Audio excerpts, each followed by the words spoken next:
اکثر عظیم شخصیات کی پہچان ان کی قابلیت سے ہوتی ہے کہ وہ بحث کیسے جیتتے ہیں، لیکن آج کی کہانی ایک ایسے عالم کی ہے جن کا سب سے بڑا کارنامہ جیتنا نہیں بلکہ جوڑنا تھا۔ یہ کہانی ہے امام الشافعی رحمۃ اللہ علیہ کی، وہ شخصیت جنہوں نے توازن اور اتحاد کو قائم کیا۔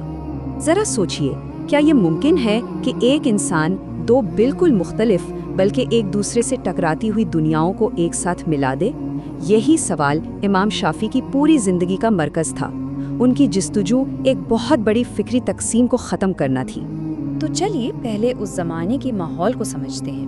جس وقت امام شافعی پیدا ہوئے، اسلامی علمی دنیا آپ کہہ سکتے ہیں دو بہت بڑے اور طاقتور گروہوں میں بٹ رہی تھیں۔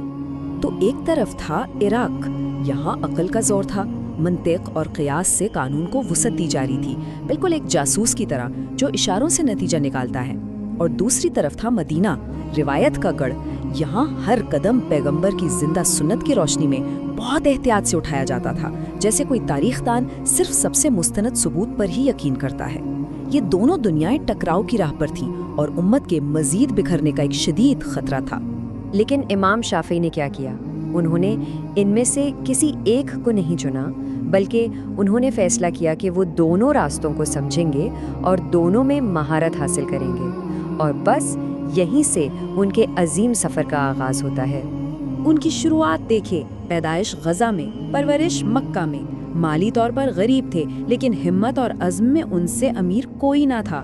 صرف 7 سال کی عمر میں قرآن حفظ کر لیا، پھر بدو قبائل کے ساتھ وقت گزارا تاکہ عربی زبان کی اصل روح کو سمجھ سکیں، اور اس پر ایسا عبور حاصل کیا جس کی مثال نہیں ملتی۔ اور اس کے بعد امام مالک کی پوری کتاب الموطا کو لفظ ب لفظ ذہن نشین کر لیا۔ اب سوال یہ ہے کہ زبان پر اتنی محنت کیوں؟ اس لیے کہ ان کا یقین تھا کہ قانون کی بنیاد زبان ہے، اگر لفظوں کی گہرائی کو نہ سمجھا جائے تو انصاف ہو ہی نہیں سکتا۔ تو اسی علم کی پیاس میں امام شافعی مدینہ پہنچے اور امام مالک کے شاگرد بنے۔ وہاں انہوں نے نظم و ضبط، احتیاط اور روایت کو اپنے اندر اتار لیا، لیکن سفر ابھی ختم نہیں ہوا تھا۔ امام مالک کے انتقال کے بعد وہ عراق گئے اور امام ابو حنیفہ کے شاگردوں سے علم حاصل کیا۔ وہاں انہوں نے دلیل، بحث اور قانونی ڈھانچے کو سمجھا۔ سوچیں، دو الگ دنیائیں ان کے ایک ذہن میں جمع ہو رہی تھیں۔ عراق اور مدینہ دونوں جگہوں پر رہتے ہوئے امام شافعی نے ایک بڑی خطرناک چیز محسوس کی۔ انہوں نے دیکھا کہ علماء اختلاف تو کر رہے ہیں، لیکن ان کے درمیان کوئی مشترکہ بنیاد نہیں تھی۔ ہر کوئی اپنے اپنے اصولوں پر بحث کر رہا تھا، جس سے صرف انتشار پیدا ہو رہا تھا، اور یہیں سے ان کی انقلابی سوچ نے جنم لیا۔ انہوں نے ایک ایسا سوال اٹھایا جس نے آپ کہہ سکتے ہیں پوری بازی ہی پلٹ دی۔ انہوں نے پوچھا، قانون نکالنے کے اصول کیا ہیں؟ صرف یہ نہیں ہے کہ کیا حلال ہے اور کیا حرام، بلکہ وہ کیسے اس نتیجے تک پہنچا جاتا ہے، وہ طریقہ کار کیا ہے؟ اور اس سوال کا جواب انہوں نے اپنی مشہور زمانہ کتاب الرسالہ میں دیا۔ اس میں انہوں نے اصول الفقہ کی بنیاد رکھی، یعنی قانون سازی کے اصولوں کی سائنس۔ یہ اسلامی قانون کے لیے ایک آئین کی طرح تھا، ایک پورا نظام جو بتاتا تھا کہ قانون آخر بنتا کیسے ہے۔ اس نظام میں انہوں نے ثبوت یا ایویڈنس کی ایک بالکل واضح درجہ بندی بنائی۔ نمبر 1 پر قرآن، جو بنیادی ماخذ ہے، نمبر 2 سنت یعنی پیغمبر کی روایت، پھر تیسرے نمبر پر اجماع یعنی علماء کا اتفاق، اور آخر میں چوتھے نمبر پر قیاس یعنی منطقی استدلال۔ اس ڈھانچے نے اسلامی قانون کو اس انتشار سے بچا لیا جس کا خطرہ تھا، اور آنے والی نسلوں کے لیے ایک واضح روڈ میپ بنا دیا۔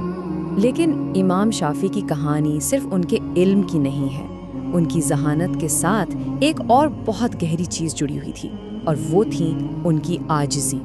اتنا علم، اتنی قابلیت، اس کے باوجود ان کا یہ جملہ سنیے اور اس پر غور کیجیے۔ وہ کہتے تھے، میری رائے درست ہے مگر اس میں غلطی کا امکان ہے، دوسری کی رائے غلط ہے مگر اس میں درستی کا امکان ہو سکتا ہے۔ یہ کمزوری نہیں تھی، یہ اس بات کا اقرار تھا کہ سچائی کسی ایک شخص کی جاگیر نہیں ہوتی۔ ان کی زندگی آسان نہیں تھی، انہیں آزمائشوں سے بھی گزرنا پڑا۔ یمن میں انہیں سیاسی الزامات میں گرفتار کیا گیا، زنجیروں میں جکڑ کر بغداد لایا گیا، لیکن وہاں ان کے علم نے ہی ان کا دفاع کیا۔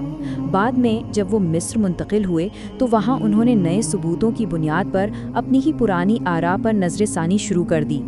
ذرا اس بات کو سوچئے، یہ کتنی بڑی فکری جرت ہے کہ کوئی عالم سب کے سامنے اپنی ہی لکھی ہوئی چیزوں کو بدلے۔ اس سے پتہ چلتا ہے کہ ان کی اصل وفاداری اپنی ذات یا اپنی انا سے نہیں تھی، بلکہ دلیل اور سچائی سے تھی۔ تو آخر میں امام شافعی نے ہمارے لیے کیا چھوڑا؟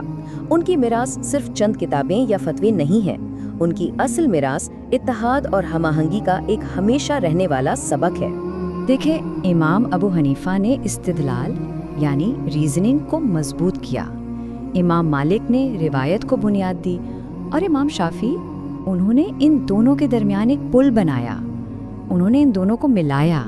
یہی ان کا سب سے بڑا کام تھا۔ اور ان کے کام کا اثر دیکھیں، ان کا فقہی مکتب فکر مصر، مشرقی افریقہ، جنوب مشرقی ایشیا، یمن اور شام کے علاقوں تک پھیل گیا۔ یہ اس بات کا ثبوت ہے کہ ان کا طریقہ کار کتنا صاف، متوازن اور قابل عمل تھا۔ تو ان کی زندگی سے ہمیں کچھ اہم سبق ملتے ہیں جو آج بھی اتنی ہی متعلقہ ہیں۔ پہلا سبق، اتحاد کے لیے سب کا ایک جیسا ہونا ضروری نہیں ہے۔ دوسرا، طاقت کے لیے تکبر ضروری نہیں ہے۔ اور تیسرا اور سب سے اہم، اصلی علم لوگوں کو توڑتا نہیں، جوڑتا ہے۔ تو آخری سوال جو ہم سب اپنے آپ سے پوچھ سکتے ہیں وہ یہ ہے کہ جب ہم بحث کرتے ہیں تو ہمارا مقصد کیا ہوتا ہے؟ کیا ہم صرف جیتنے کے لیے بحث کرتے ہیں یا پھر ہم سچائی کی تلاش کرتے ہیں تاکہ لوگوں کو جوڑ سکیں؟